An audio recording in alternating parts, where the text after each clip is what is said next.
Hey guys, so now we are going to learn about the roles of the president. Hopefully you have already watched the video about the powers of the executive branch, have taken the notes on that, and recorded it on your study guide. If you don't have your study guide yet, be sure to ask me about it, and you want to record that information first because we're going to get into the roles of the president now.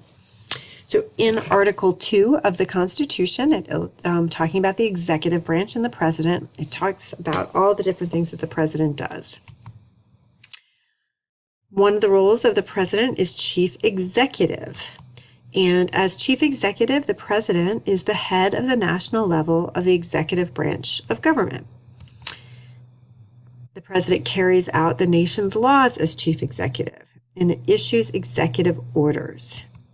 The president appoints cabinet members, ambassadors, and federal judges, creates the budget, and supervises the federal bureaucracy. So we have a picture here with President Obama and U.S. Supreme Court Justice Sonia Sotomayor, which is who President Obama appointed and was confirmed by the Senate. And when I'm trying to determine if something's chief executive, I kind of think back to that word executive. And to me, that reminds me of a business person, like an executive in a business.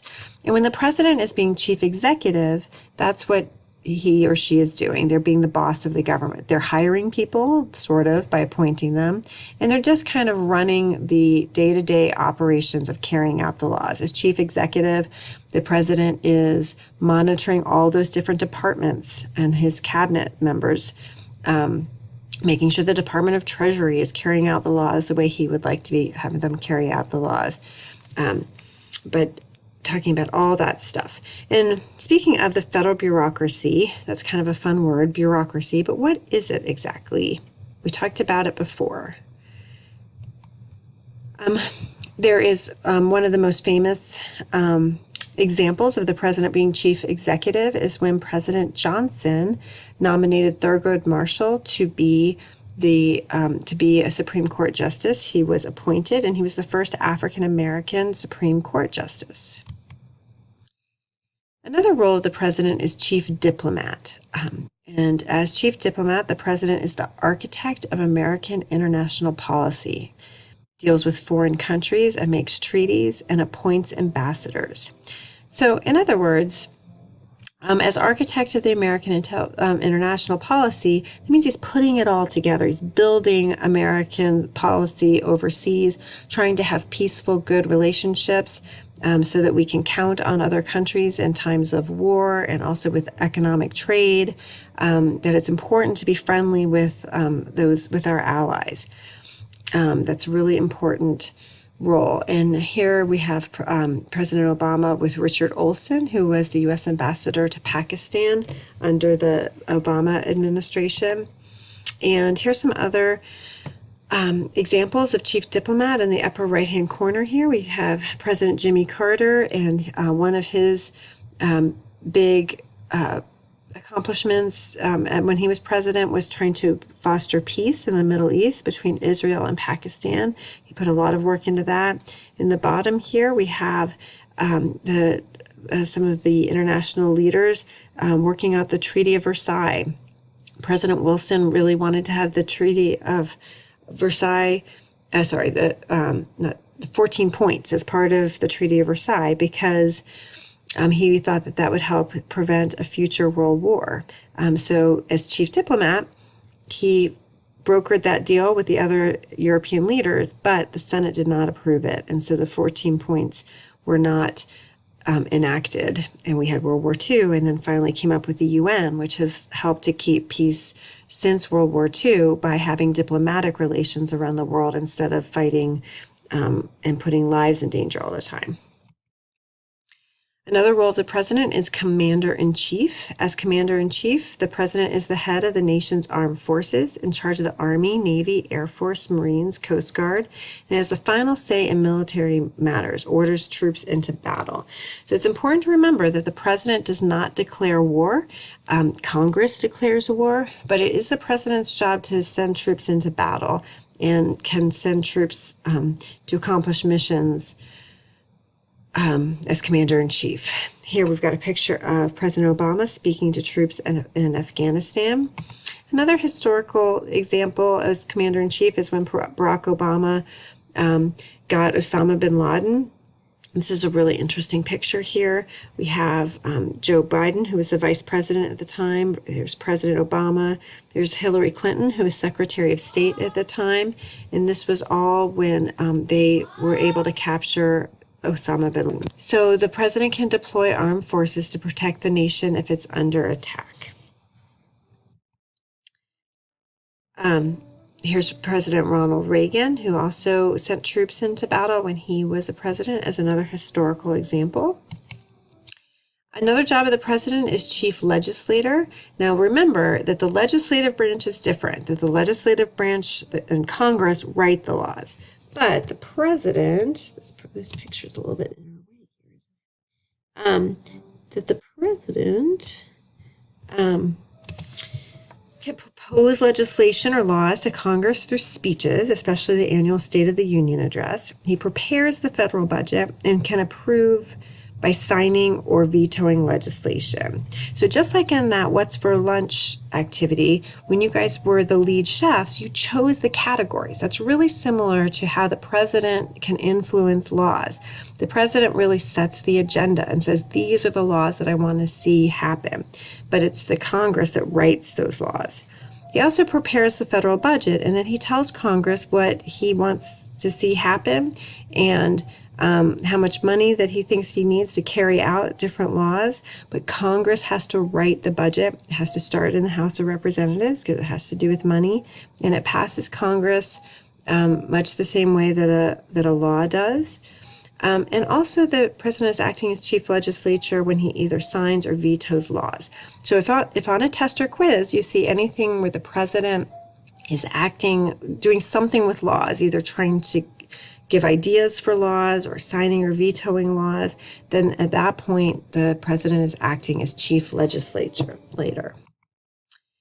This is one of the examples, a historical example of President Bill Clinton signing NAFTA into law, which was the North American Free Trade Agreement, trying to have improve the economy of all three of those nations. And that was signed by President Bill Clinton. And when he signed the law, he was acting as chief legislator.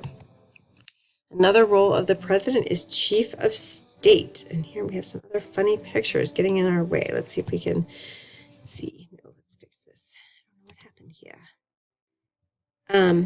We'll just delete that one. This is so as chief of state, what we want to think about is not it's not like the Department of State. The State Department has to do with foreign relations. As chief of state, the president is acting just as a symbol of our nation. So sometimes, you just think it's cool because the president is there as a symbol of our nation. A lot of times the duties of chief of state have to do with fun activities. They aren't really things of much significance, but again, it's just fun because the president is there. So as chief of state, it's the president as the ceremonial head of the government, a living symbol of the nation, and participates in many ceremonies. For example, honoring veterans and promoting U.S. holidays, lighting the national Christmas tree, pardoning the turkey. These are all just fun things that the president does because he's the symbol of our nation. Throwing out the first pitch in baseball, doing the annual Easter egg roll, a lot of times being in parades, anything that it's just fun to have the president there because he's a symbol of the nation.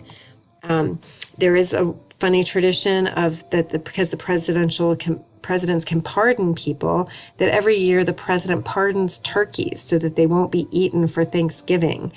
And this is an example of President George W. Bush pardoning the turkeys and so that they won't be eaten. They get to live out their natural lives. Again, there's no consequence to this. It's just kind of a fun thing to do because you're president. The turkeys that were pardoned used to go live at Frying Pan Park right around the corner from here. And some of the turkeys still at Frying Pan Park are ancestors from those turkeys. But I think now the turkeys that are pardoned go to live at Mount Vernon.